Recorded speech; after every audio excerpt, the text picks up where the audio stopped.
So what's going on, everybody? So today we're at AK Mario's shop. We're checking out AK-47s. He builds them, he sells them. He's the man when it comes to this. I'm glad to be here, bro. Yeah, man. Thank you for coming, man. So we'll check out the shop, we'll check out some guns, and watch the episode.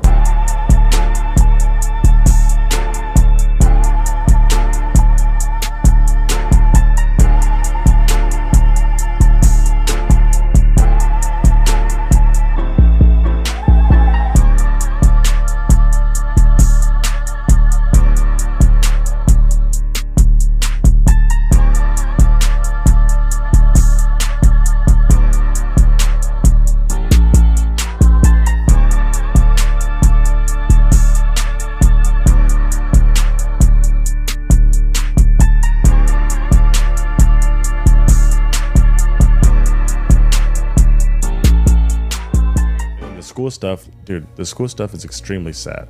I could never imagine myself going through something like that. You're talking about like mass shootings? Yes. Yeah. It's an extremely sad situation. I don't wish that upon anybody. And of course, I would never want another one to happen ever again. But we do know that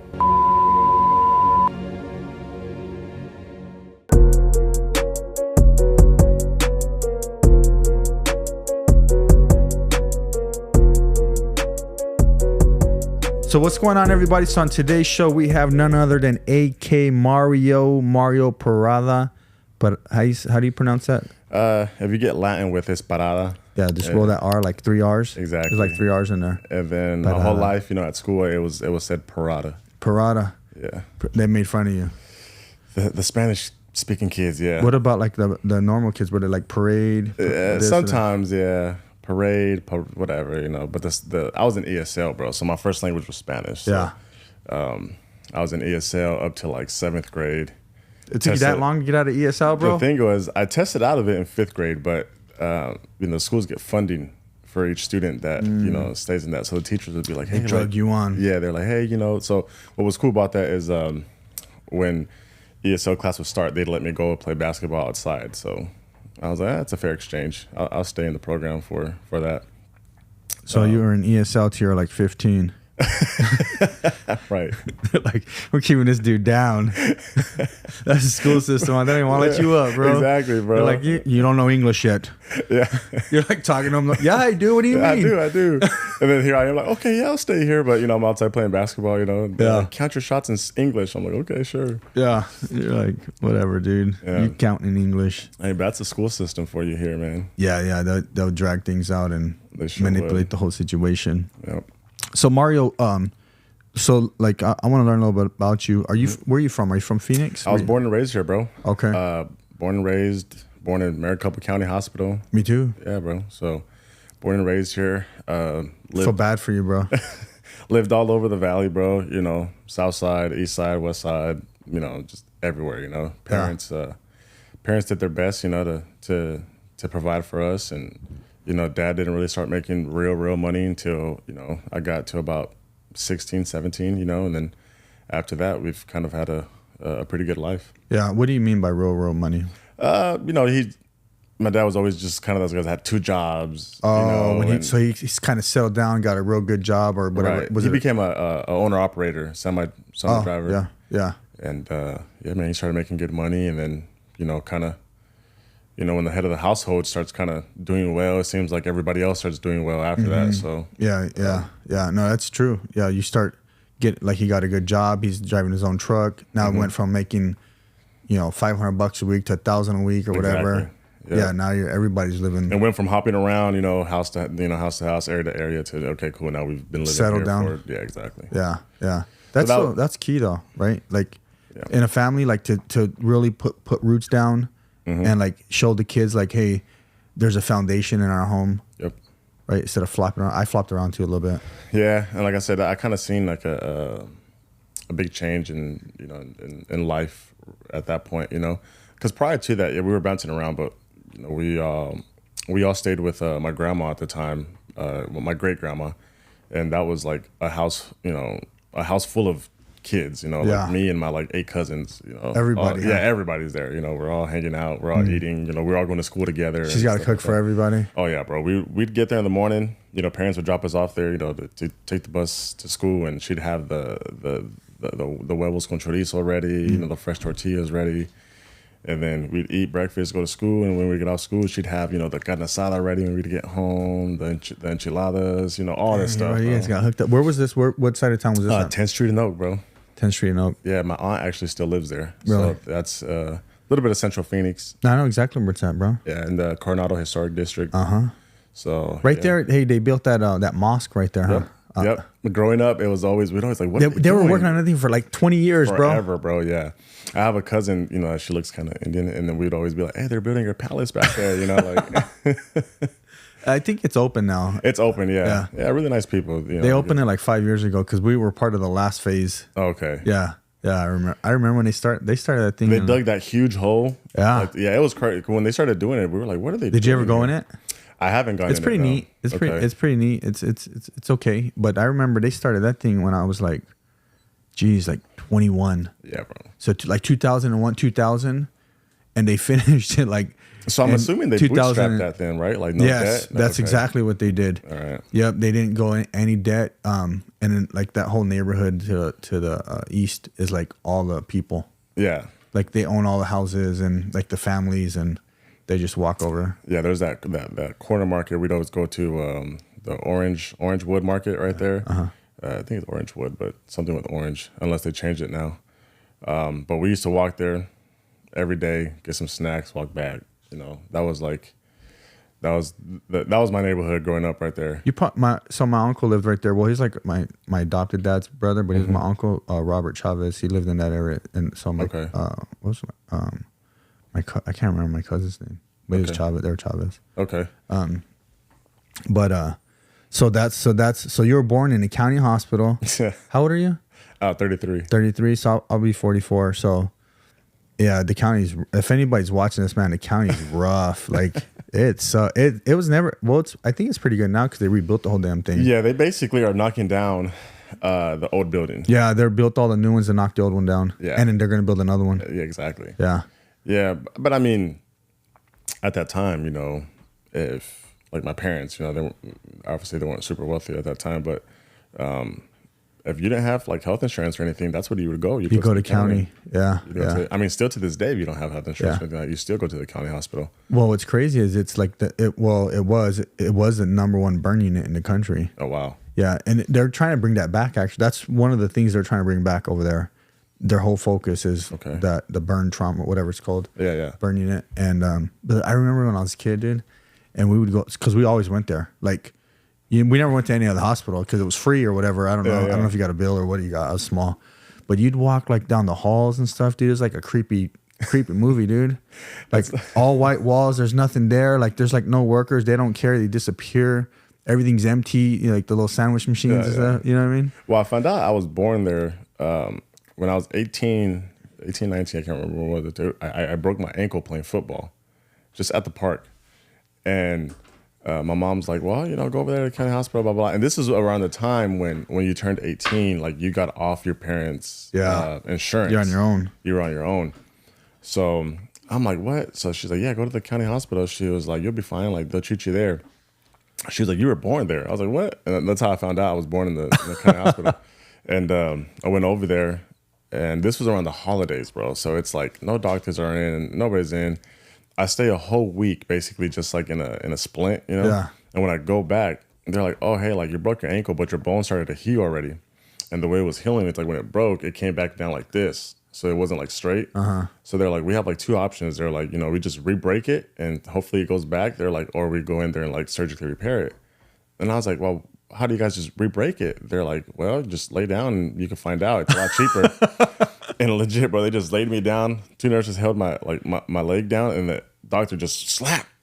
Yeah, and then they took another X-ray, and he was like, "Oh, there you go." Put it back in place. In place, yeah. He's like, "Yeah." But it saved me a lot of money, so I didn't have to do the surgery and all that stuff. But yeah, that was crazy.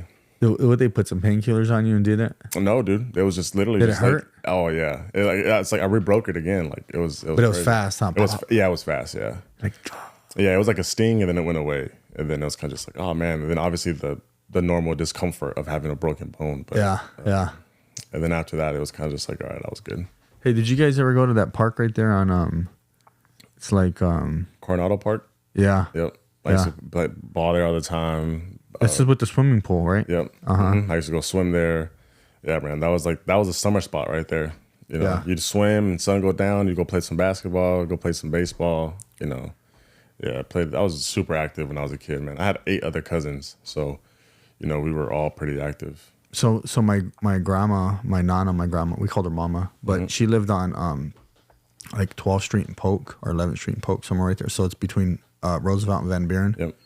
And we would walk all the way to Coronado Park, dude. There was a bridge. Yep. I know exactly what bridge you're talking about. Yeah. We were like 5, dude. Yeah, bro. We'd walk right to the swimming pool.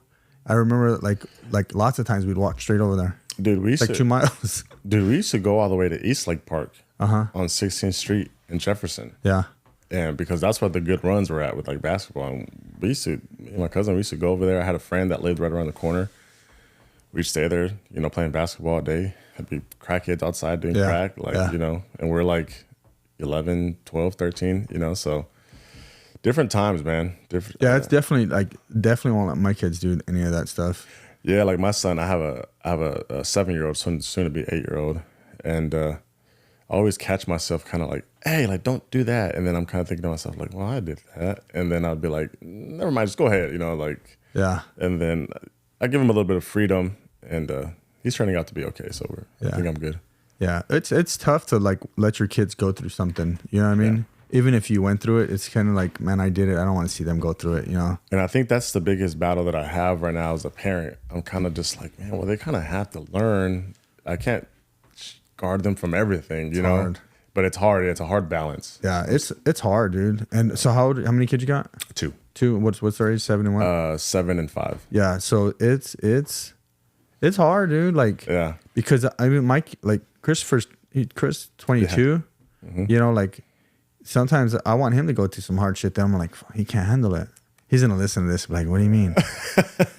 But like, I don't want to. But then I don't want to see them go through a struggle. You know what I mean? I think it depends what kind of struggle too. Like if it's something, you know, extremely difficult, that you know it's extremely difficult, you know. But if it's something that you like, you know, they could go through that a bit. Yeah. Like for example, my kid was going through a little bit of like bullying situation in his previous school, and you know, my wife was like, hey, you know, what are we gonna do about this, blah blah. And I was like, we're not gonna do anything about it. Like, I'm not gonna tell the school anything. I'm just gonna tell my son, like, hey, if this kid bothers you again, stand firm and be like, hey, bro, leave me alone, leave my friends alone. And if he does something, you know, then you know, you react according to how you think you need to react. Yeah.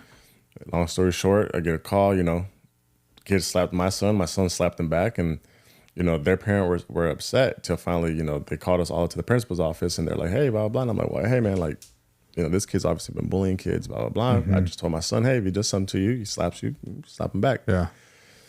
And after that, you know, both sides were kind of just like, oh, we didn't know he was bullying the other kids, blah blah blah. And we're like, well, yeah, you know, asked all the other kids, and all certainly all the other kids like, yeah, you know, he's bullying us, blah blah blah. And that was one of those situations where I was just like, I don't have to get involved. You know, he's little. You know, this is gonna develop a little bit of character for him, and it did. So then we he's like, yeah, what's up, bro? You want some? Yeah. So like, and then we moved them schools the following year because the school where he was at, I didn't see them really. I didn't see any progress in like in education of the kids. Oh yeah. So I switched them to another school. You're gonna see that a lot. Yeah, I switched them to another school where it was like more one-on-one learning. And when he got there, like he just had so much confidence. You know, so much confidence in himself, and he did great there. Bro, I mean, he like, imagine he just smacked that kid. He's like walking through the hallways like, what's up, fool? Yeah, 7. exactly. He's not doing that. And I was, well, kind of, I mean, I kind of feel like he kind of was maybe, but knowing my son. But that's one thing that I told my wife. I was like, hey, man, like this is going to build him some character. If the first time he tells me, hey, some kid's bullying me, and I go run to the principal or run to the school, you can't do that. You know, now he's going to get looked at as like a little crybaby or something. A little weenie. Exactly. Well, he's going to be embarrassed. They're going to probably pick on him more. Exactly. Then he's gonna climb up. It's like, just take it. Go through the fire. Exactly. I was just like, bro. Unless it gets real bad, like where he's beating the crap out of him, you know, then you got to step in. Exactly. Yeah, exactly. But you know, I was like, I knew my son wasn't built like a weenie, so that's why I was like, all right, bro, like you have everything in you to understand, you know, what to do, the right decision, what's wrong, what's right, you know. So I'm gonna let you take care of this. Same thing with him and his sister. When they start fighting, I don't get involved. I just look at them and I say these words. I say, figure it out. Yeah. And then 2 minutes later, guess what? They're back playing together and, you know, all that stuff. So, Yeah. Not snitching on each other and telling every little tell. Exactly. Yeah. That's my biggest thing with them. I was, hey, y'all figure it out. Yeah. You know, and then, okay. And they do. Just wait till they get older. It's like this. They're going to have to figure it out. They're the same thing. It's the same thing, whatever age. You know what I mean? Yeah, exactly. This is a bigger version, you know? Yeah, but like back to my point, it's kind of like, you got to figure it out. Yeah. You know, like, and yeah, that's what we were talking about earlier. Yeah. So sometimes you got to figure it out. You just got to figure it out. So you were growing up over there on 10th Street in Phoenix. You're in Phoenix, Arizona. Mm-hmm. You bounced around schools and stuff. Like, actually, no. I stayed in one school the entirety. Nice. Yeah, even though I lived super far from it. Yeah. I stayed from one school from kinder all the way to 8th grade. What school was that? Magnet Traditional, right there at 23rd Avenue in Thomas. Oh yeah, okay. Yeah, so it's by right the fish market. By the fish, it used to be an aquarium, right? Yeah, the aquarium. Yep. Okay. Yep, right next to the McDonald's. Yeah. So there's two schools right there. It's Herd and then Magnet in the back. Yeah. Magnet in the back. So Magnet at that time. It was like a state school, or it was one of the first A+ rated schools, and you had to like at that time test into it.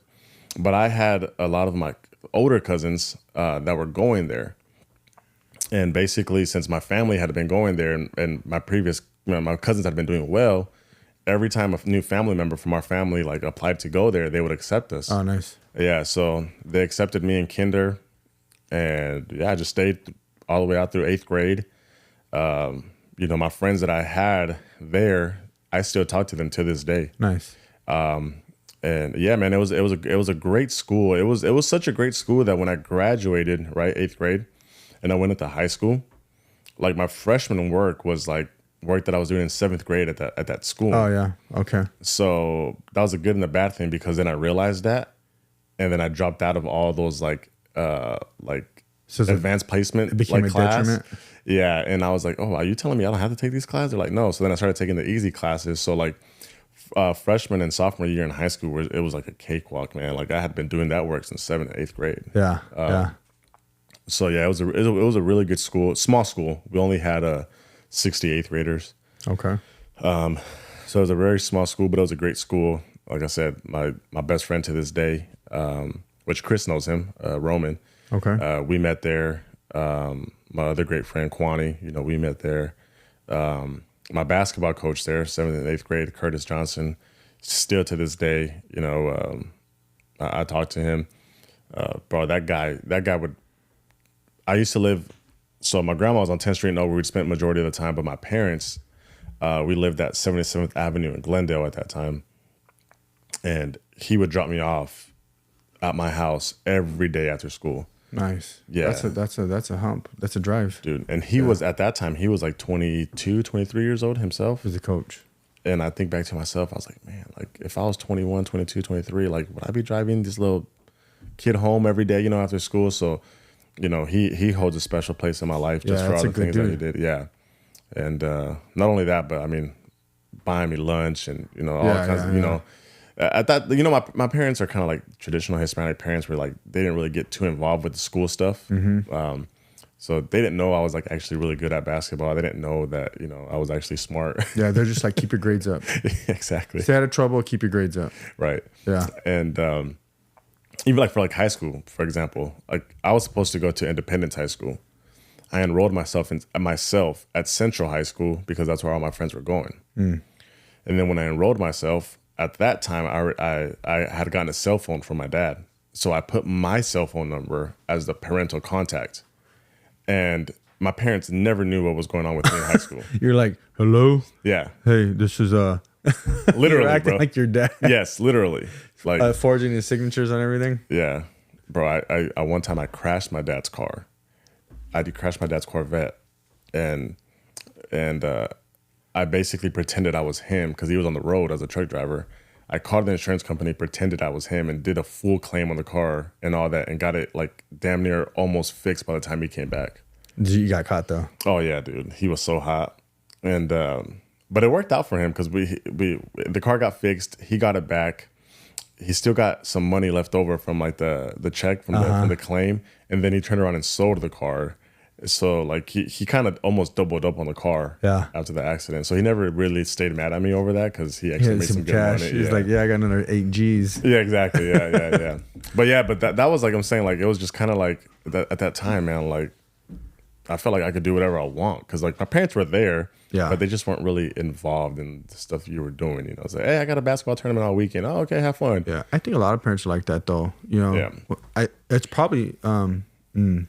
I guess it depends what type of like person or whatever, because a lot of people are like they don't get involved in their kids' life. You know, well, I guess it is. I was gonna say it was worse today. I was gonna say that, then I was like, maybe it's not, but maybe it is worse today, because the kids are always on this, or the iPad. They're like 4 years old on the iPad, and parents ain't watching them. I noticed two kind of parents nowadays. It's like the iPad parent and mom, I call them, and then I noticed the one that's trying to live their life through their kids.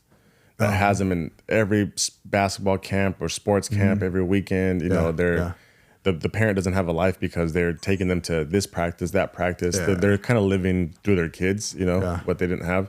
I kind of noticed those two kind of parenting going on right now, which is kind of, you know, I don't know where I put myself in that, because I'm the kind of person that my son has to ask me to do something. Like I'm not going to tell him like, hey, go do this. Like, I'm always, I just kind of wait around, hang out, and then he'll tell me, Dad, I want to go play soccer. Oh, okay, cool. Let's sign you up for a league. And then I'll sign him up, and then he'll play. See if he likes it or whatever. Yeah. But if he's like, if I'm forcing him to do something, I always told myself I'll never force my son to try to do anything. You know, I'll just let him see what he likes. And then after that, you know, I'll help him out. Yeah.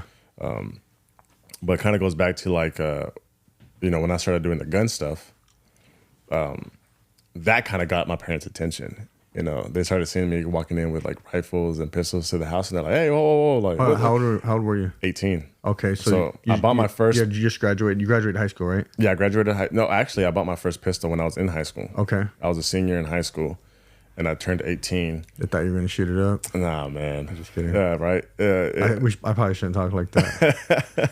No, man. Owning my first firearm actually changes me a lot, bro. Oh, it's who you are. Yeah, but it's also in high school I was wild, bro. Just, you know, party animal, you know. Go to all the parties and stuff, the house parties and all that. Exactly, yeah. And when I bought my first pistol, I was 18. There was a website called Backpage. Yeah, I remember. And in Arizona, it's legal to buy a pistol over 18 from a private party. Mm-hmm. So from individuals, right? And you can carry it. And you can carry it. You just gotta show it. You gotta show it, right? At that time, you had to open carry it. Yeah, at that time. Now you could conceal carry. Okay. But you couldn't buy a pistol from an FFL, like a dealer. Yeah. You know, because 21. Yeah, you have to be 21 and over. But I remember I went on Backpage, and it was a Glock 40 caliber, right? A Glock 22, and that's all I've ever heard in rap songs. I literally have one. Yeah, that was like at my time. That's like my mentality, right? Like I'm just done getting like listening to like that 50 Cent Get Rich or Die Trying album, you know, like all that's the hip hop at that time, you know. And I'm like, oh, I'm gonna get myself a pistol now, blah blah, you know, a Glock 40, this and that. So I find a guy that has one for sale. We meet up, and I'm just talking to the guy, and you know, he's like, oh, okay, cool. I give him the money right away. The guy's like, all right, man, you know, you enjoy that, blah, blah, have some fun. So like, bam, like 18, my first pistol. I'm like, oh, wow, like, man, this is cool, you know? And then I get home, YouTube some videos, learn how to take it apart and all this stuff. And then I start thinking to myself, I'm like, bro, this is a gun. Like, this is a gun. Like, I could really hurt myself, hurt somebody else, you know, like, what am I doing? So then I kind of just start like, you know what, like, I just need to be more responsible. Like, you know, I just need to, if I carry this, I can't think I'm a big, you know, a big superhero with a gun. Like, you know, so my mindset started changing, bro, from just carrying a pistol to becoming just like, I guess you could say like really just responsible. So it gave you the sense of responsibility. And that responsibility started leaking into other areas in my life. Nice. And, so yeah, it was kind of crazy, man. And then shortly after that, bro, I went and bought my first rifle. Like literally like 2 weeks later, I bought like my first rifle, and that was a AK-74. So not What's the 47, What's but a 74? it shoots a different caliber. Okay. It's a 5.45 by 39 bullet instead of your traditional AK-47 bullet. That's a 7.62 by 39. It's a smaller, more lightweight bullet. It's faster. It's kind of like the Russian response to our 223 5.56 round in the M16 M4. So I bought that rifle, and go home, YouTube it, and then videos start popping up of this guy named Jim Fuller, which he's like, to this day, like the godfather of the AKs, in the US. And I started watching his videos. He's like working on these rifles, changing things out, like doing like actual gunsmithing work to them. And I was like, man, that's neat. Like, I want to learn how to do that. And sure enough, man, I just, every 2 weeks, when I got a paycheck, I'd go out, buy one, and then try to change something on it, learn how to work on it. If I'd mess it up, I'd be like, whatever, I'll go buy another one next week. So yeah, man, I was just like, I was teaching myself at that time. I didn't know, but I was teaching myself to the career that I have now. Yeah. So you just got you like a small job, or were you hustling? How were you making your money to be able to buy these guns? So right off the bat, man, out of high school, I kind of got a good job at Chase Bank. Okay. I was a teller. And at that time, bro, like we're talking about like 2010, making freaking $15 an hour, at 18, you were doing all right. No responsibilities, I mean, people are making that right now at age 50. Right. Only had my cell phone bill, and that was really it. So, the car that I had, I didn't have a note on it or anything. So it was just like all the money that I had was just literally going towards buying firearms and tools and, to learn the craft. So you start doing this. What do your parents start saying? Like, what are they thinking? What are they saying? Like, there's people around you, like the buzz starts happening. What are people saying? I was very secretive about it, bro. Okay. I was very secretive about it. None of my friends really knew. My mom knew because I was coming in with guns and stuff like that. Funny story about that, bro. So we lived in a 2-story house in Glendale at that time, 77th and Glendale. And then if you were in the neighbor's backyard, you could see into our upstairs because like one of the walls was like super high and had like windows on it. And if you looked, like you could see the restroom. So like if the restroom door was open, the mirror. Yeah, you could see in there, right? Yeah. And when I first got my pistol, I would like put it in my waistband holster, right? And I would practice like pulling it out and like pointing it like super fast, right? So I'd stay in front of the window and be like, and just do that all night, bro. Just practicing or whatever, Little did I know the neighbor was watching me. I don't know how long. So one night my mom gets home from work and the neighbor's like, hey, I need to talk to you. And like my mom was like, hey, what's going on? She was, it's about your son. And my mom was like, well, what did he do? And she's like, well, he's scaring me. And like my mom was like, what is he doing? And she's like, well, he keeps going into the restroom and pointing a gun at himself. And my mom was like, oh, okay, I'll go talk to him. And she comes up and she's like, hey, Cabrón, what are you doing? Like, blah, blah, I'm like, no. I'm like, I'm not pointing a gun at myself. But the way she saw it from the mirror, it looked like I was pointing a gun to myself because the mirror, the way it was reflecting. Yeah. But I'm like showing my mom, I'm like, no, I was like, I'm just practicing like drawing my gun fast. I was like, so if I get in a situation, I'm like, I could get to my gun fast. And she's like, Mario, you're going crazy. She's like, what are you talking about? I'm like, no, like it's all good, And she's like, quit it. She's like, or close the door. She's like, whatever. I'm like, all right, cool. Put some curtains up. Yeah. So that was kind of funny. But yeah, man, my parents, like I said, they were just kind of like, hey man, just be responsible. And they saw that I was being responsible with it. I wasn't. They saw. Well, you're not walking around like a gang member and stuff, are you, at that time? Nah, man. So that if you were wearing some Dickies or something, they'd be like, hey. Right. Like I was just more so like at that time, like I just wanted to party, bro. That was like me, like hey, let's do house parties, cool. You know what I'm saying? Like I wasn't really living. I would say like I'm proud of it. You know what I'm saying? Like, but it was. I wasn't campaigning or nothing like that. Yeah, you're young, Yeah, I was just young and dumb. Yeah. And I got into some situations where like maybe got in a little fight here and there, but like what male at that age hasn't, Yeah. It's kind of, you know what? I think after like 2000, I think those kids didn't experience it. Yeah. But like, from like 95 and down, I think maybe you got scuffed up somewhere somehow. Somewhere at something some point, happened. you got, someone did something, and you got touched or you touched somebody. Yeah. It was, but that's nothing out of the ordinary. I feel like for people of that generation. But when I started working on the rifles and stuff, and my parents actually started seeing it, right? My dad was kind of more the first one that was like, oh, okay, you got something going on here. Like, he kind of saw the craftsmanship, and he didn't stop me. He was just kind of just like, hey man, like, if this is what you like, keep going. I was like, all right, cool. And my mom was just more so just like I don't understand this, but you're not doing anything dumb or illegal, so have fun. Yeah. Okay. Kind of how it was my whole life growing up, honestly. And it got to the point where I started getting really good. I started doing friends guns, and one day I just decided, like, hey, you know what? Like, I'm just gonna do this full time. And a company that was local here to Phoenix, Lee Armory, they were AK-47 manufacturers. The owner at the time reached out to me via Instagram because I had finally on Instagram like posted some of my work. Because before that, I was very secretive. I didn't post about it or anything.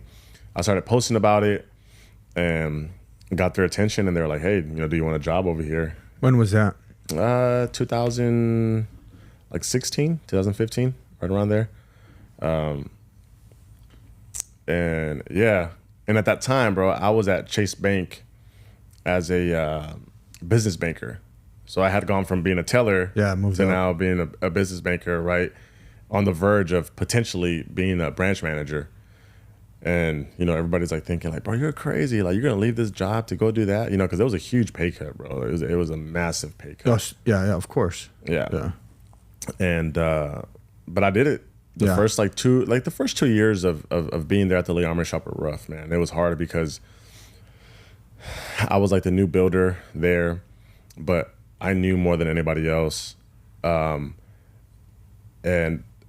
I was getting a lot of respect within like the AK community for like putting like the platform on the competitive like shooting rifle like map.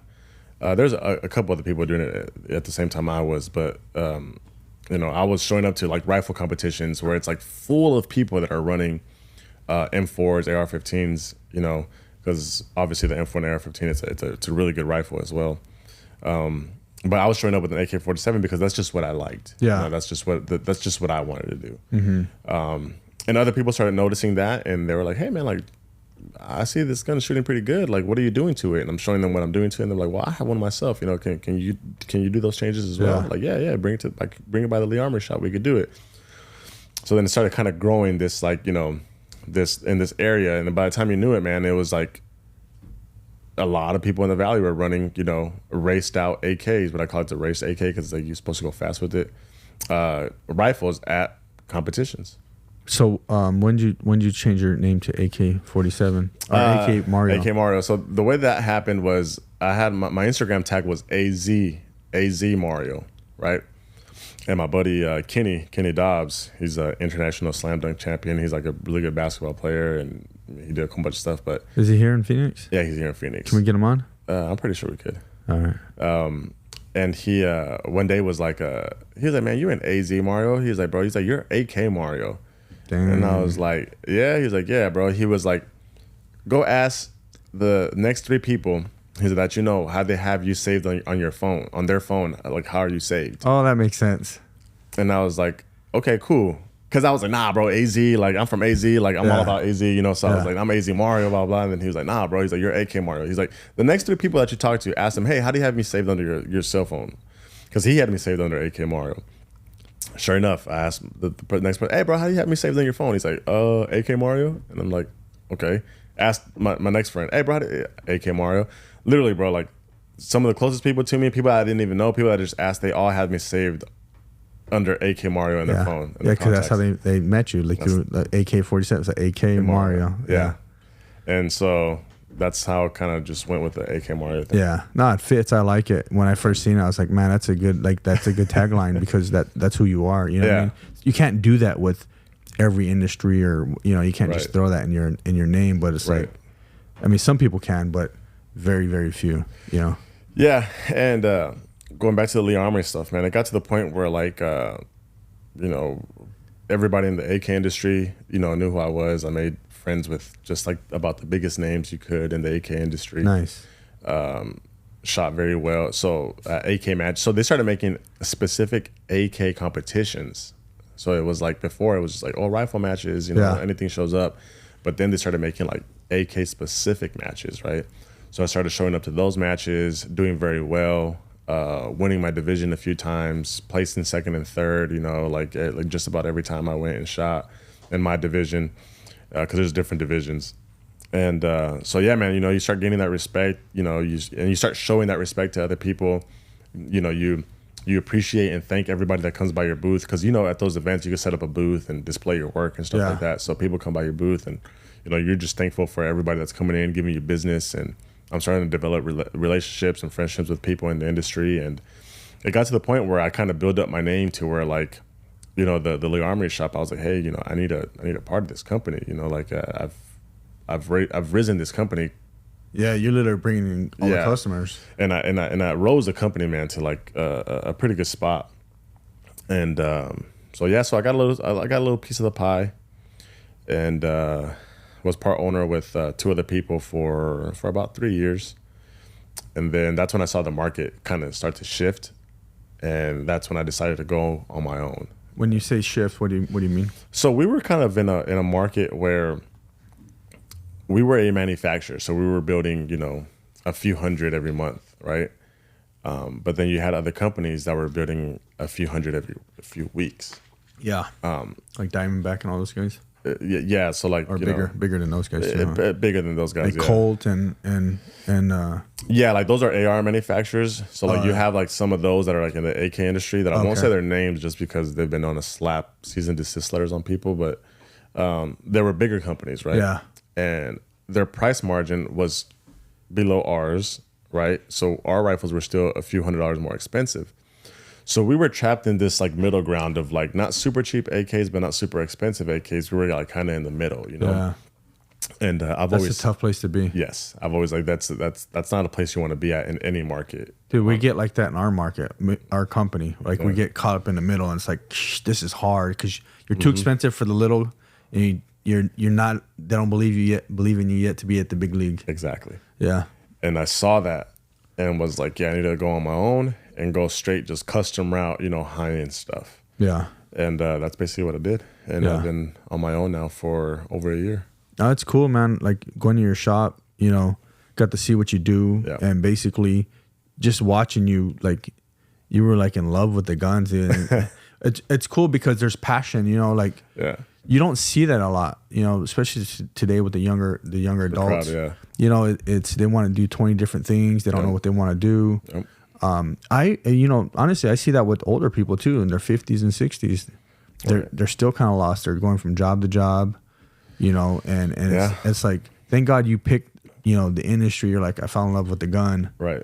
You know, and then it evolved to the AK. You know what I mean? Right. And I have a really addictive personality. Yeah. So that's like, I've always known that since I was a kid. You know, like when I pick something up, it's like I want to be the best at it as fast as I can. You know, regardless of what it is. You know, and I know that that's why sometimes I don't pick things up or start doing things because like I know I'm gonna get like slicked into it. Yeah, that's another big reason why like I stopped drinking at a very young age. You know, I never did drugs growing up because I was just like, like I know I'm an addictive personality, so I was very aware, you know. But that's man, the passion behind my work. I mean, you could see it, and with my own shop, I have the ability to do that now. You know, like I could sit there and work on a gun all day and be like, hey, I'm still going to flip a profit on this because the customer is actually paying me to be working on their gun all day. Yeah. Compared to at the other shop, it's like, no, I have to build, you know, 15 guns today. Yeah. You know, which after a couple of years, you know, it could get a little bit tiresome. Yeah. So, yeah. It's the same thing. Right. You stop learning. Correct. With the shop now, it's like I have, you know, a few projects a week now, you know, 2, 3, 4 projects a week.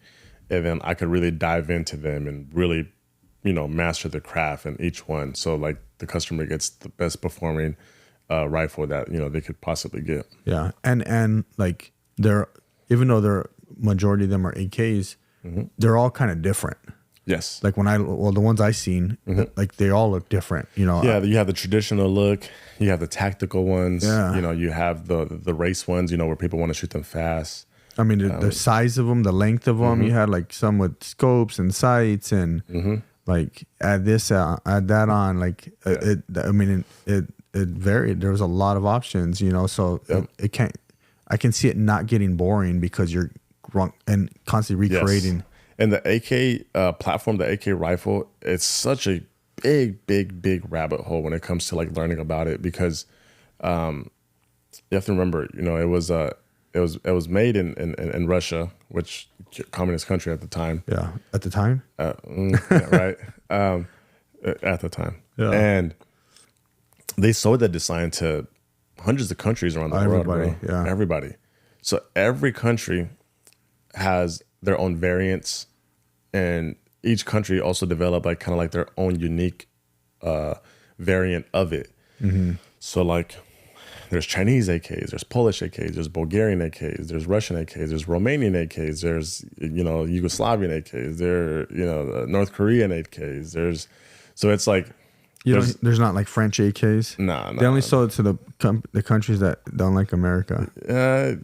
I mean, they probably didn't sell it to people that wave the white flag. You know, the French like to wave the white flag. So, yeah. Oh man, no, but yeah, nothing that was NATO, I guess you could say. Yeah, NATO.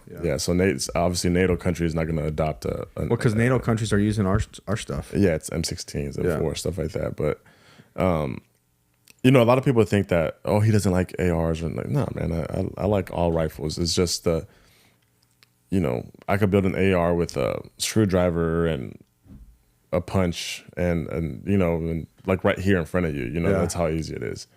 The AK is not as simple. You know, you need tooling. You need to have like, you know, some kind of gunsmithing ability. So it was more of a challenge to me to learn that platform, and it kind of just made me fall in love with it even more when I started working on it and got better on it. Yeah. But that's why, like I said, and there's not that many good AK builders right now. You know, there's more popping up here and there, but back when I first started, bro, there was maybe like 2-3 guys that you could reliably, you know, send your gun to and you'd get something good back. But in order to do that, bro, it was like over a year wait for you to get your rifle back, and it was a lot of money. Yeah. No, I remember because I started buying guns. So I got my gun rights back, I think in 2010. Okay. Or something like that. Because I couldn't couldn't touch a gun. But at that time, like the AKs, there weren't as popular even at that time. Like, but now you can go in the store and there's a lot of AKs. Not as much as ARs, because ARs are so cheap. Right. They're so cheap. You know, they're cheap. There's like $400 or $500 difference in the cheap models. Yep. And but I always liked the AK because it was a bigger round. Bigger round. Does it project out a different way as well? Yeah. So it's the way I explained the 7.62x39, it's a football round, because people sometimes think that bullets fly straight. Bullets don't fly straight. Yeah. They have a curvature to it. It's like a football. You know, I always tell people, like, think of it as like a quarterback throwing a ball to a wide receiver. You know, like depending on the distance, it depends the arc that he has to have on it. So if you know the arc of your bullet and you know what your bullet is doing at a certain distance, that's how you basically aim. So you zero at a certain distance, and zero basically means like you're gonna sight in your red dot or your iron sight or anything like that. And then after that, you learn what the bullet's doing at what distance. So if you zero at 25 yards, but you know that 150 yards your rifle shoots high, obviously you're gonna compensate for that in your aiming. Yeah. So it's like if you're trying to hit your target, you know, dead on, you know, you have to aim, you know, 10 inches low or whatever. And that's where practice comes in, so you can trust your gun and get that range. Correct. So with the 7.62, it's a slower round than the M16's 223, 5.56, but it's a harder hitting round. So more impact. Yeah, it hits harder. Yeah. Does it go further? No. Since it's a slower. So the faster the round, the farther it goes. The slower the round, the least far it goes. Yeah. But more impact. So why is it? Because it's a bigger bullet. Why is it slower? It weighs more. so the projectile weighs more, and then you also have like the gunpowder as well. So like it's less gunpowder. not necessarily less, but I guess you could say it's just more so. It's not enough to send it faster, and also there's certain rounds where, like for example, the 7.62. Like if you try to send it any faster than what it is, it'll start to tumble as well. Oh, okay. So it's just not designed that way. Right. So it's just like everything has a fine balance, right? Yeah. Like every rifle round that's ever been created is like a fine balance of like projectile weight, gunpowder, and then the twist rate in the barrel. Because if you send something so fast out, it's not going to spiral no more. It's going to go out of control. So at that time, it doesn't maintain its accuracy. Yeah, that makes sense. Yeah, so that's kind of like, there's all the science behind it, bro. And that's why when you like, I remember back in the day, people would chop off their shotguns or even rifles and shorten them up, and it wouldn't. They were kind of useless at that point. Like, at that point, yep. There's no accuracy. You could use it close range, but there's no accuracy. There's no accuracy, right? Because the round loses velocity. Yeah, because it's designed for that 18-inch barrel or whatever that is or whatever, right? Am I right? Exactly. Yep. Okay. Yeah. So like if you get like a shorter rifle, you're gonna lose accuracy the round coming out of the barrel. Yeah. Unless you have like a custom made barrel where you have like a custom twist to where it twists. When the bullet's going through the barrel. So the barrel's compensating for that. Correct. But you'd have to have like a custom made barrel. Yeah. So it sounds expensive. Yeah. Anything with the word custom, just add a big price tag. Just to double it or triple it. Yeah. Exactly. Yeah. But yeah, man, that's kind of like the science behind it. So we were talking earlier when I was like, I'm just super competitive. Yeah. Like that's naturally I've always been like that from just being a child. So when I started getting into the gun stuff and I started shooting, the competitive nature in me was like, okay, what are these guys doing that at the top that are winning, And that's when I started learning about the science behind, the bullets in guns. Yeah.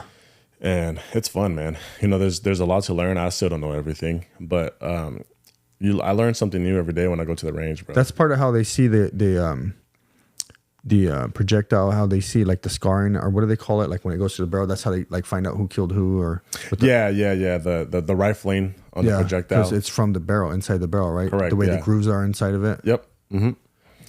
I don't know how often they're using that now, but because out here in Arizona, bro, it's I could buy a gun right now from a dealer, right? Yeah. I go down. There's no gun registry, so I just go down as the first buyer on that gun. If the ATF needs to find out about the gun, right? So it's like I could buy this gun and then I could sell it to you. You could sell it to somebody else. They could sell it to somebody else. Blah blah blah. And then they commit a crime with it. And then when they find the gun on the scene, they check the serial number. It goes back to the ATF and they're like, hey, this is the serial number that we have. And then that ATF is like, well, this got sold here. And then they contact that gun business and they're like, hey, we need a trace on this pistol. Oh, well, Mario Parada bought on this day. They might come out to me and be like, hey, this pistol was in a crime. Like, what do you know about it? Hey, bro, I sold it to this guy a while back ago. Okay, and then they go to the next guy. Yeah. Then they could bounce around like that, but that's very. So if you sell a gun, whether it's a rifle or pistol or whatever, should you do a sold notice? Yeah, that's the one thing guaranteed? I do. That's the one thing I do recommend when people do that because you just want to have that proof of that you sold it, because you never know what's gonna happen. Yeah, you just never know. Right. And that's kind of like the risky thing about like private sales. You don't know who you're selling it to sometimes too, because they can have you're buying either. Right, because they could have an Arizona ID, but you don't know if they're a felon or not. So it's kind of like it's risky, man, and a lot of people do it. So well, I know I just seen a special on I forgot, maybe Dateline, one of the shows about guns going to Mexico. Yeah. And it's like 2,000 a day, I think, or a week. It was a lot. We could probably Google it, but let's just say 2,000 a day. Mm-hmm. I don't think that's right, but just say it was. Right. From all over the country, right? Mm-hmm. And they're all funneling in, and they're all buying them private sale. Yeah. Besides the stuff that's being funneled through illegally, but majority are private sales. Yep. And so you got basically illegal dudes, which there's nothing wrong with being illegal unless. Whatever. I don't want to get into that. Yeah. If you're working hard, you're working hard. If you're not working hard, then something needs to happen. Right. But so basically, we'll just call it for what it is. There's illegal dudes buying guns from private parties and then sending them back to Mexico to the cartels. Yeah. So that's one of the problems. What you're saying is you don't know who you're selling to. Well, you're supposed to be checking that they have an Arizona ID at minimum. You know, Yeah, here in but we're Arizona. not specialists in it. Like, Right. Like you could show me an ID, I'll be like, well, some people you can tell they're fake as hell. Right. There's been some situations where, you know, I was selling a gun back before I had my FFL on Backpage, and I meet up with the guy, and the guy's like, I'm like, oh, you have your ID? He's like, oh no, he's buying it, and the other person gives me the ID, and I'm like, well, no, you were trying to buy it. And they're like, no. And then at that point, I'm like, oh no, bro, I'm good. Like, you know, and yeah, I'll leave, FBI, bro, yeah, ATF. Right. And like at that point, I'm good. I'll leave. You know, but yeah, man, like, you know, that's definitely true. You know, the guns are running down in Mexico, but you know, Mexico needs to do a better job. Yeah, well, we do too. I mean, yeah, we do too, but also they need to do a better job as well. I mean, how many times have you gone to Mexico? Once. Right. So I spent all my summers from the age of 1 to 15 all in Mexico, right? Yeah. My family's in Sonora. Every time you cross into Mexico, bro, it's like you can cross whatever you want, bro. Yeah. You know, they don't check, bro. It's like You're talking about the Mexican authorities? the Mexican authorities, Yeah. And if they do check and they do find something, you break them off and then you're off. Yeah. So it's like, you know, Mexico needs to do a better job on that, you know, because there's going to be my thing is there's going to be illegal activity everywhere, you know, and if a country is saying that they're being affected by something, then do something about it then. No, it's totally true. Do something about it, right? They're so corrupt right now. That's so my corrupt. biggest, like, when people talk about that with the whole Mexico thing and, oh, there's so much violence over here because these guns are coming in from America. But I'm like, no, how about you guys do something about it? How about your government, your military, your law enforcement? How about they do something about it? You know, because you guys are not. So when people bring up that topic and the debate with me that they're trying to, you know, with the gun control here in the States, or, you know, when they bring up that topic, I'm always just like, you could throw that right out the window, because until Mexico cares, because they don't, until they care, nothing will change. Nothing will change. Actually, it'll just get worse and worse and worse. Right. So what do you think? What do you say to people that, like these gun activists and stuff that want to kind of eliminate, you know, having the use of a firearm or owning a firearm? Like, what's your thoughts on that? It's like that's your world. Yeah, that's, you know, the people that think they're going to live in a utopia where everything is perfect. Yeah. You know, it doesn't exist. Yeah. I'm not a person that's going to force anything on anybody. I'm the kind of person that if you don't like something, you don't like it, then fine, just don't do it. Yeah.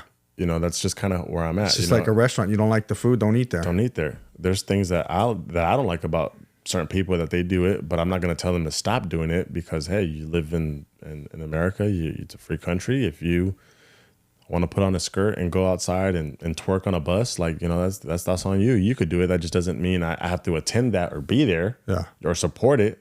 I don't think they should do that. Yeah. Well, I mean, whatever, you know, if you're going to do it, that's, but yeah, leave you out of that. Yeah. Leave me out of that. Right. Yeah. And that's kind of how I feel. Like, if you don't like firearms and you feel a certain way, well, then don't buy one, don't carry one. Yeah. And mind your business. So you're saying, like, so all the people that are like anti-gun to mind their own business? In a sense, like, I mean, it's because they're not even educated. They're not even about firearms. They're not educated, and everything that's happened with gun violence in this country, you could almost pinpoint it, like, to something else. Yeah. Right. All those mass shootings. Yep. What can we point it back to? These kids are on what? Antidepressants. Yeah, they're jacked up. They're jacked up on their meds. Yeah, the home's bad. Home's bad. They're crying out for help. Yeah. FBI knew about them weeks before the event even happened. You know, it's so many, you know, things leading up to what happened where at some point could have been stopped. Yeah. Having the firearm was the last thing that they had to do to go do what they had to go do. But there were so many other times you could have stopped them before that. So that's kind of my mindset when it goes to that. Gang violence, you know, they consider gang violence as gun violence. Is there even gangs anymore?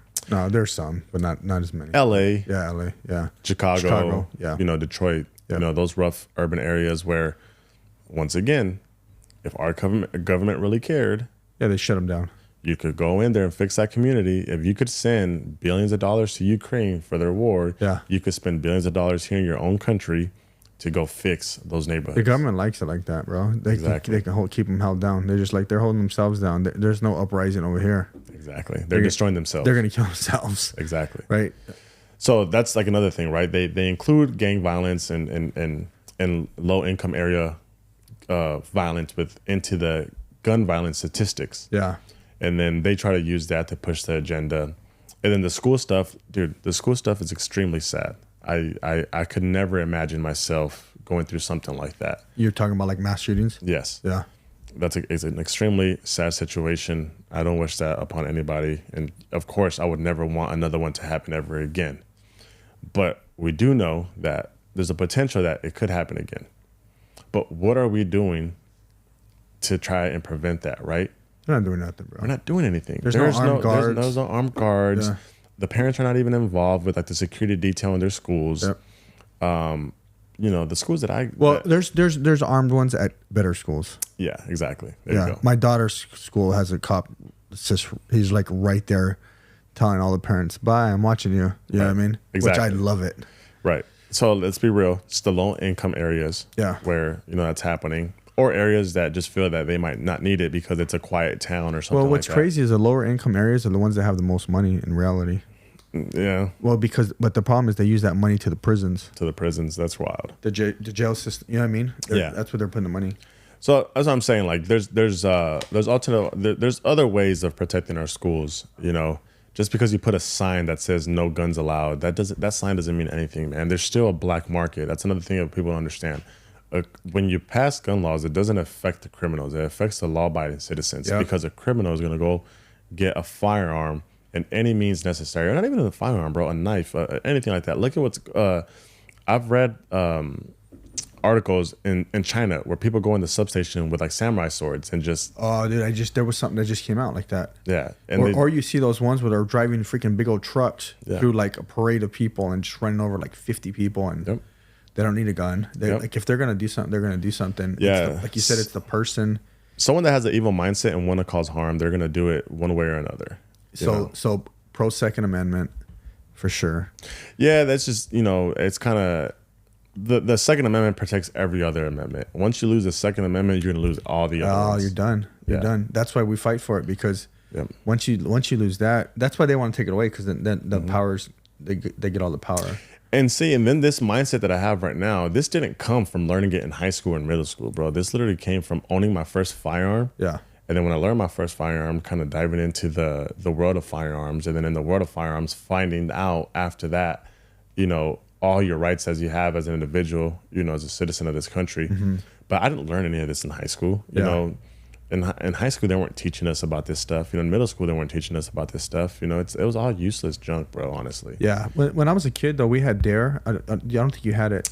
It was moved out probably like mid-90s. They probably got rid of the DARE program, Drug Abuse Resistance Education. Okay. And the cops would come to your school, teach you about drugs, teach you about gang activity, like just different things where you get to learn a little bit.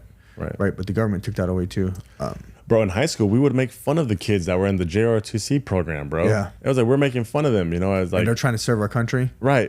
And like, I remember like clearly people calling them pickles and stuff like that. Like, because they're in green. Yeah. And I didn't join in on that. I wasn't much of a bully myself. I was just used to keep to myself. And, I was cool with just about everybody in my school. Yeah. From the nerds that played Yu-Gi-Oh cards to the basketball star, teammate, whatever, I was cool with everybody from that end to that end. I was friends with everybody. I'd go and check out the Yu-Gi-Oh cards these kids had, and I would go play basketball with the other guy, football, whatever. It was just like I got along with everybody. So that's why I was like, it's kind of one of those things where I was just like, man, if in high school, if we were to actually learn valuable things, I think it'll make a difference. But as you said, the government does it on purpose. Yeah. Dude, I didn't learn anything about our military, our government, or any of that. There's no patriotism. No, until I got out of high school. Yeah. Because in high school, I remember a recruit came to try to recruit us, whatever, and we were all like, "What the? We ain't joining no military. Like we ain't, Yeah, because they're not pushing it. They're not like, it's the patriotism is so far gone. Right. They taking the Pledge of Allegiance, they're taking God out, they're taking all these different things that the values of not only our country, but like we need something to believe in. Right. What do you like? If you don't believe in something, you're gonna freaking like. What are you gonna do? Believe in the Chinese Communist Party? Which is hilarious because if you look at like Hispanic households, like the one I was in, if you look at their family You were in a Hispanic values, household, bro? right? If you look at their values, it all lines up with like patriotism, Yeah. you know, and just in lack of a better word, conservative. They're conservative values. Yeah. Which is amazing to me because, you know, you have all these people that have those values, but then still like vote against it. Yeah, they vote like they're voting for like some stiff robot dude. Yeah. Yeah, well, no, but because that's the system, the way it's built. You know, it's like because you got a lot of people, the normal person that watches news. You know what I mean? And so when you watch, Univision is the worst, bro. Yeah, when you watch news, there's like 20 options that push the robot guy, Biden. Right. And then there's like one option that's like Trump or Republican, whatever that is, right? Right. And so they're gonna watch most likely the 20 options, like you said, Univision, and they're gonna just push that, and so they're not even learning. So like for me, I'll tell people like watch both sides. Right. Go watch. So I'll watch CNBC, MSNBC. I'll watch all these. I mean, I'm pro Trump. Right. But I'll watch all of them to see like, are we really making fun of Biden because he's stupid? Are we cutting those edits? But then when you see their video, he's the same dude. Right. They're just saying, they just tell the story different, but he's the same robot dude. I got in a huge argument with my dad, bro, when Trump was running. And my dad kept saying like, oh, this guy's a racist. He kept saying all this stuff. And I'm like, find me where he said these things. Yeah. I was like, show me a clip of where he said these things. Oh, he called everybody rapists and all that, blah, blah, blah. I said, look, me and you, we both know Mexico very well. You do know that everybody that's at the border that's coming in is controlled by the cartel. The cartel tell these people, hey, you either bring drugs with you, you either are coming in to sex traffic something. The cartels control that border. Of course, if you ain't paying, you're a mule. You're a mule, right? You think that when these numbers get to an official like Trump to his desk, it says on there, oh, this guy came to this country, so since he didn't have no money, he became a drug mule. But he's a good guy, but he just didn't have a choice. The cartel, made him a mule. Yeah. Right? No, man. He doesn't see that. All he sees is they caught somebody with drugs. So obviously everybody to him is bringing in drugs and all that stuff. He does. Obviously he's not going to sit there and be like, well, how many of these people actually had an option not to do that? He's not worried about that. He's just seeing that, hey, these guys came in and, they brought drugs with them. So when you hear like them talk and he was saying all these things and some of the Latin community like really held on to that, like calling him a racist, it was like, no, well, you guys just don't understand what's going on at the border. Yeah. And then the numbers that these people see and what they see, when the report hits their desk, at least, Yeah. But we do, like people crossing the border, they do have a choice. They don't have to be a mule.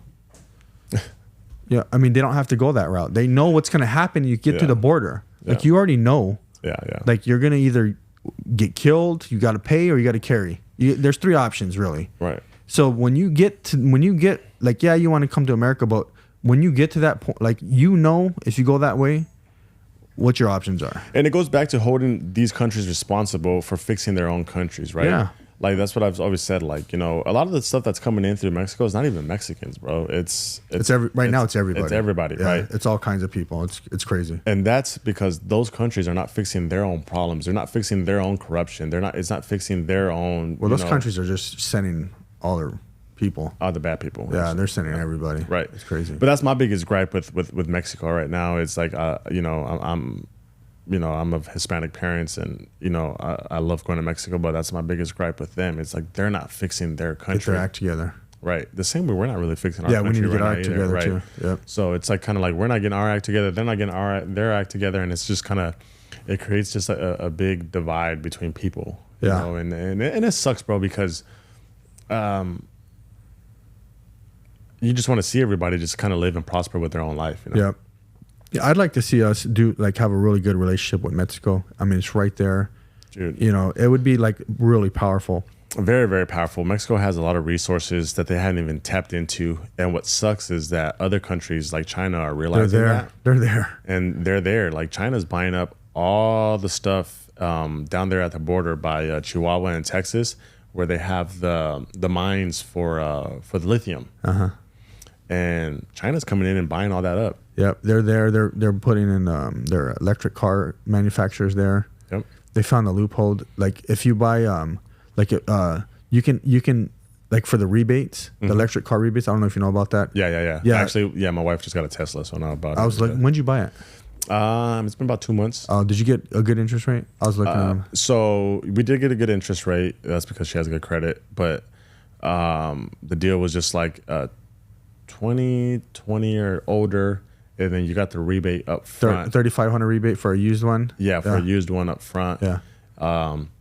So yeah, man, we got a really good deal actually. Yeah, I was kind of just like, man, like this is really good. And then plus the money that we put down, so the car payment ended up being like under $200. And did you get a used one? Yeah, it was a used 2020 used Model 3. You know, just something. Cool. Yeah. Okay. Yeah, I like it. Yeah, I mean, for the wife, bro, to get to work and home, and it's electric. Yeah, it's electric, you know, and it worked out. Are you getting a rebate on your electricity bill? That I haven't looked into. You should probably call them because I think you can. I think they offer some sort of break, like a discounted rate because you're using electricity so much at your house. Okay, I'm pretty sure. Yeah, I haven't looked into that. The last house that I had that we sold last year in October, I had solar. Yeah. And that was the biggest headache ever, bro. Having the solar? Yeah. And it was like it'd go out and then they'd have to come out and fix something. But then when it went out, my electricity went up. So I'm paying like the solar, monthly payment. And then now I'm having to pay the electricity. Yeah. And then they had to get, in order for me to reimburse me, I had to submit proof of what went wrong. Yeah. So long story short, I was like, dude, like I don't even want this anymore. It became such a headache. And we ended up just selling the house, and the person that bought the house took over the solar stuff. So I was kind of like, okay, cool. But yeah, I mean, that's another industry where I don't know where that's going either. But yeah, that's a tough one. You know what? So going back to the guns, like I like everyone I know that has guns, they're super safe with their guns. Yeah. I don't know anybody that's well, I don't hang around with a bunch of thugs and stuff. Yeah. But everyone I know that has firearms, like they have safes, they've taken some sort of safety class. They go to the range and practice shooting because the more practice the more you learn how to handle the gun. Yeah, man. Unfortunately, the people that are not safe with their guns is like that low income area places, bro. Like like that's where those people are not getting the proper gun education. And it sucks, bro, because there's programs in place where, in schools where they would teach the kids, but now they took that away. Because one thing that's for sure, bro, with all boys anywhere in the world, boys are going to be attracted to guns, cars, and hopefully girls. And girls. Hopefully girls. You could, all little kids, bro. Meet every little kid that you ever met, bro. They like playing with Nerf guns. They like playing with cars. Yep. And they like looking at the older girls. That's just that's just part of kind of just being a boy, I guess you could say, Yeah. But obviously there's, now that I'm a Christian, I wish that I had learned those things a little bit different as far as the girl part, at least. We need to have some education for these boys in all three of those topics. No, it's true. It's true. Safety with the guns. Safety with the cars, and then the respect of a woman. No, I mean, I think you're hitting on point, bro. Because you get the kids they want to raise, you get the kids they want to sleep with all these different girls. They look at them as objects. Exactly. So now that's why you have all these, these weird things happening. And that's the education that we don't have for these young kids, man. Like I feel like if we provided that education in those three subjects for all men and all boys growing up, we would have such a better society. You know, like I wish I had that education when I was younger. And on all three departments, luckily I was able to kind of realize that I needed the education on all three departments, and I went and got my gun safety, certifications and my CCW. CCW is your first basic safety class. That's important I think everybody should take that class. With cars, I learned the hard way by getting tickets and getting my license suspended, and finally realizing like, hey, you know what? Like this is dumb. Don't do this. Yeah. Right. With women, I learned that, with finally becoming a Christian and turning my life over to God, that, women are to be, not that I didn't respect the woman, but you need to respect the woman in a different level. Yep. That the whole thing with like men are players and women are essentially hoes that they sleep with a lot of men, but men that sleep with a lot of women are players. That kind of gets looked up to. Like that's something that also has to be changed. Yeah, you know, because if these boys grow up thinking that way, you know, it just doesn't create a good household. You know, how many households get broken up by, you know, husband cheating on the wife or something like that. You know, why's he gotta be the guy, bro? I mean, I'm just speaking on the sense, the statistics. Yeah, you know, like if we could change our boys and you know to love their woman the way it needs to be loved, and I think that goes a very long way. Kind of hold out, don't go chasing that sex, and like those good Christian. That's why I tell people like get in a church, like get in a good church, a good Bible based church. You know, imagine like the life, like you said, is like get in a good church. Go, if you like firearms, go take that CCW class, like get that safety, like get those. I like that you said that because I really think that's an issue. I tell people all the time, like get your concealed weapon license because it's going to teach you the safety right there. There's some basic safety things. You learn how to shoot the gun. You know, you keep it, and then from there you kind of like you learn the importance of, well, shoot, I can hurt myself or someone else real quick. Think about all these government programs out there is, bro. Yeah, think of them. There's a government program for just about everything, bro. There was a government program on how to do drugs correctly. Yeah, you remember that? Yeah. Remember when they were giving out those packets? Yeah, and they were showing people how to clean the needles and use clean needles and stuff like that. Remember that?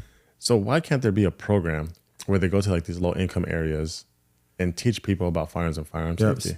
Gun safety that, you know, they don't want it, bro. They don't want it. That's what it comes down to, bro. Yeah. And then once people realize that and see that, that's when they'll find out that the government's not there for them and that they have to go seek this information. Yeah.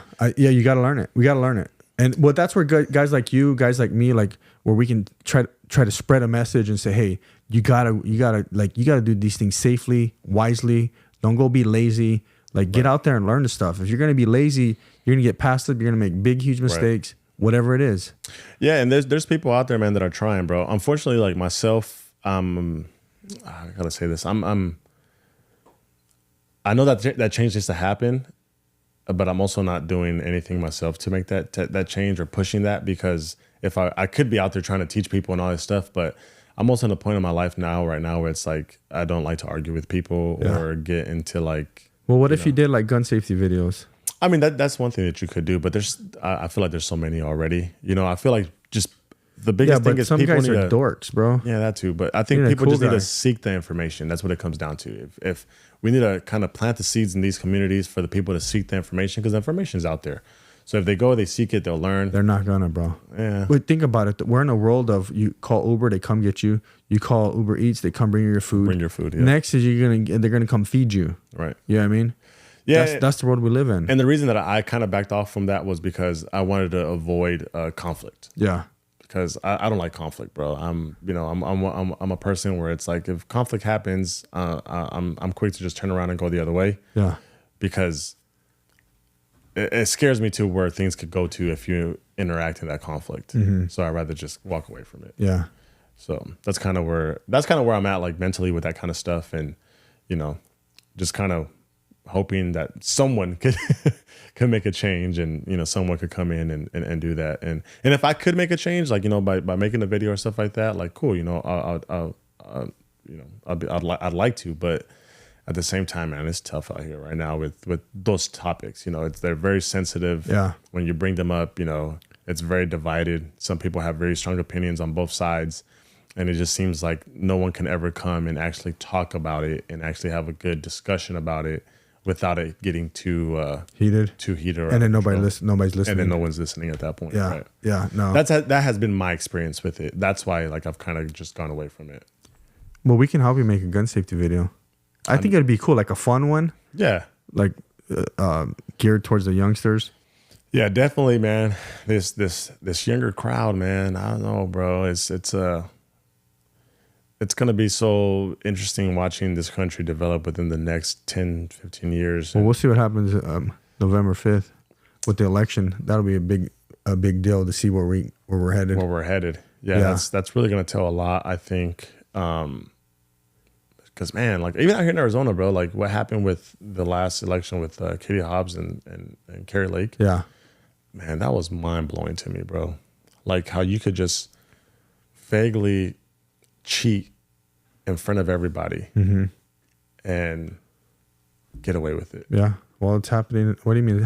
It's happening on a national stage, bro. That as well. Yeah, it's happening. So crazy to me, man. It's the government. It's every government. We're not just because we look at Russia and China, all them as communism, because they control their people. Right. We're being controlled too. Yeah, you have a little bit of freedom. Right. But how much freedom? Right. Yeah. It's crazy, man. It's mind blowing to sit down and think about sometimes. You know? Yeah. And then that's when you feel so small. Because we're like, what can I do? You can't do nothing. But there's stuff we can do in our, like, you know, like small stuff. You know what I mean? Yeah, get out, vote. You know, spread the word. Definitely got to vote. Vote your morals, your principles, your values. You know, don't vote because you don't like somebody. Right. Vote because this is the stuff you believe in, how you want your children. If you want your young son to be a girl, then vote that way. I don't believe in it. I don't believe in it at all. But that's who you are. Right. Right. It's very wrong. Right. But if you want like your daughter to be able to go in a girls' locker room with girls only, right? You know, if you want to keep your guns, if you want these certain good things, these Christian ethic things, these moral things that are the things that are right, that make sense, that are common sense, then you know how to vote. Like there's not even like a question. Like it's not even a question. It's honestly, who cares if the dude's a felon? Vote for him. It's honestly, it's gotten to the point where it's like it's literally good versus evil, bro. It's bad, bro. It's literally just good versus evil, and sometimes it blows my mind that people don't see it that way. Because people like, well, they hate Trump so much. I don't even know how anybody likes Biden. It's just hard to even look at him. Like the dude's so stiff, dude. When you watch him, he's like a freaking robot, bro. I mean, how old is he now, bro? He's like 200. That's crazy. At least, I mean. That's crazy. I mean, he's like 80 something, but his body's like it's like zombie. Like it's like. Bro, I'm sorry, an 80 something mortified or something. 80-some-year-old human being, bro, is... Well, it's not even that bad because, I mean, Trump's old, but look at Warren Buffett. Warren Buffett's like 98 or some shit. Oh, dang.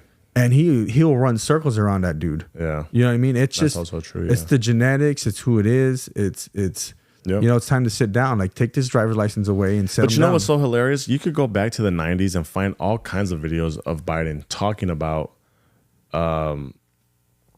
basically just like the crime bill. And remember he was talking about he didn't want his kids going to a racial jungle with like, dude, he said everything. He said so much racist. He's the worst. Yeah. So that's why I'm always just like, how do people forget about this? You know, like, or do they just choose to forget about it, or it becomes money, bro. Control, propaganda, all that stuff. That's all it is. You know, Trump went in and he went after people, and people, you know, other people were lining their pockets, and they didn't let, you know, that's what happens. You know? Also blows my mind. Like you watch Nancy Pelosi, all the fortune she's made with all the, let's call it what it is, inside trading. Yeah, of her husband. And no one's ever been convicted. No, not, bro. Just look at the son. But like the guy, Hunter Biden, like his income was like $2 million a year. Right. The dude's a crackhead. Yep. Well, and they put a fake art company together and said he's an artist. Yeah. Like, dude is not an artist. Yeah, it's so wild, man. I feel like you know, like the corruption here in this country is definitely like a lipstick on a pig, you know. Yeah. But I do think though, Mario, is we can make a difference in our own areas. You know. Oh yeah, definitely. Like the local spreading a good word with the people around you, your audience. Mm-hmm. Like let them know who you believe, what you believe in. Like you said, vote. Like let them know the passion you have, like you said, about firearms, about safety, gun safety. You know. Yeah, that's the key, man. The key is not to get unmotivated, because I think that's where I've failed, is to get unmotivated in those areas and to speak about it. Because I remember when Kerry Lake was running, like, man, I was pushing hard for it, you know, on my stories. And I'm like, you know, I don't have a huge following on Instagram, but I was like, at least if a few thousand people see this, you know, cool, you know, maybe it'll change their mind. So I was pushing. Yeah. And then she loses. And then it's like, dang, man, you know, you lose that motivation, and then like the balloon, it pops, and you're kind of just like, well, man, look at all these idiots, you know, like yeah. Well, we have like there's an organization called Latinos for Trump. Mm-hmm. Like there's a lot of things. I'm not full Mexican. I'm half. Like I grew up like Chicano, but I'm half Mexican. My dad was Russian Romanian. Oh, okay, nice. So I got communism in me. No, yeah, man, and I think it not necessarily is just Trump. You know, like I tell people, like when they're like, "Oh, are you a Trump support?" Like, look, man, it's not necessarily that I support Trump. Okay, it doesn't go by that. It's that I have conservative values. Yeah, and when there's two people in front of me that I have to vote for, I'm going to vote for the person that aligns more with my vote. It could be someone else that's not Trump. That's exactly right. The he's the guy values, right now. But he's the guy right now, exactly. Yep. Do I wish it was somebody else? Honestly, I do. Yeah. Because I think it wouldn't be so much scrutiny. You know what I'm saying? Like if it was just someone else that was running. Yeah, because it's a fight, dude. Like that's people are like they go on my. I'll put like Trump stuff on my Instagram, Right. and they'll like it on my stories because no one can see it. Right. And that's the thing, bro. Like I feel like if it was somebody else that was running, but was trying to accomplish the same, Yeah. it'd be an easier fight to win. Yeah.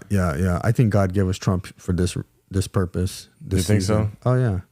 I mean, yeah. I mean, if you really look back biblically too, like I mean, all the people that Jesus picked for. I mean, he's not like a God figure, but like there's certain people that are in our lives for a reason. True, yeah. They're for a reason, a season, and a lifetime. Right. Trump's not a lifer with us. No. It's for a reason, and he's for this season. But you know what also blows my mind?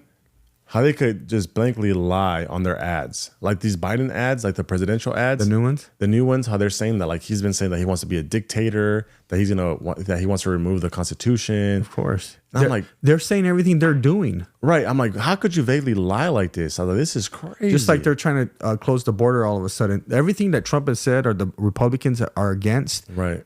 All of a sudden the Democrats are for. Right. It's like, or whatever. You know, You want to talk against it. about being a dictator? Talk about all the executive actions that Biden took the first day he was in office. Yeah. It was like over 18, Yeah. something like that. Yeah, it's crazy. Yeah, it's control, bro. Yeah. So I know you got to get out of here, Mario. Yeah, man. I appreciate your time, man. Like, if you could give us one nugget for these youngsters watching, you know, whether it's gun safety or you know, business passion or whatever, what would that be? Educate yourself in these 3 areas. Yeah. Educate yourself in gun safety.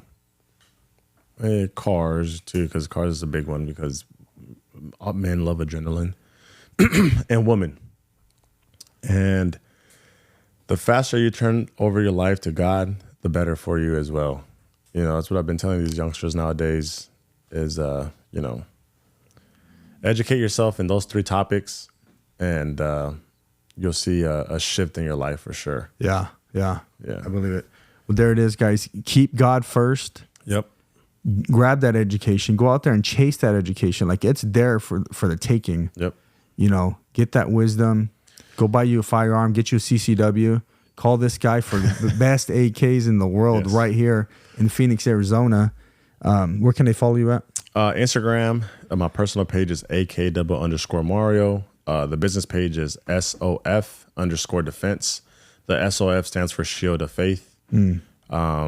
And yeah, man, you can find me on Instagram. The email, if you want to inquire about purchasing something, is sales@sofdefense.com. So just sales@sofdefense.com. That's where you could get in contact with me. And if you want to get work done on your AK or you want to build a new one, that's where I respond to everything. The website coming soon. The website's going to be pretty cool. So I'm just developing that right now. And if you mention this podcast, he's going to give you a discount. Yeah.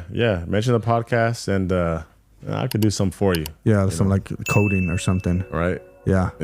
So go out and buy AK, go vote Trump, and be blessed. Yeah, man. Part 2 is when I come deliver your rifle. There it is. All Boom. Right. Later, guys.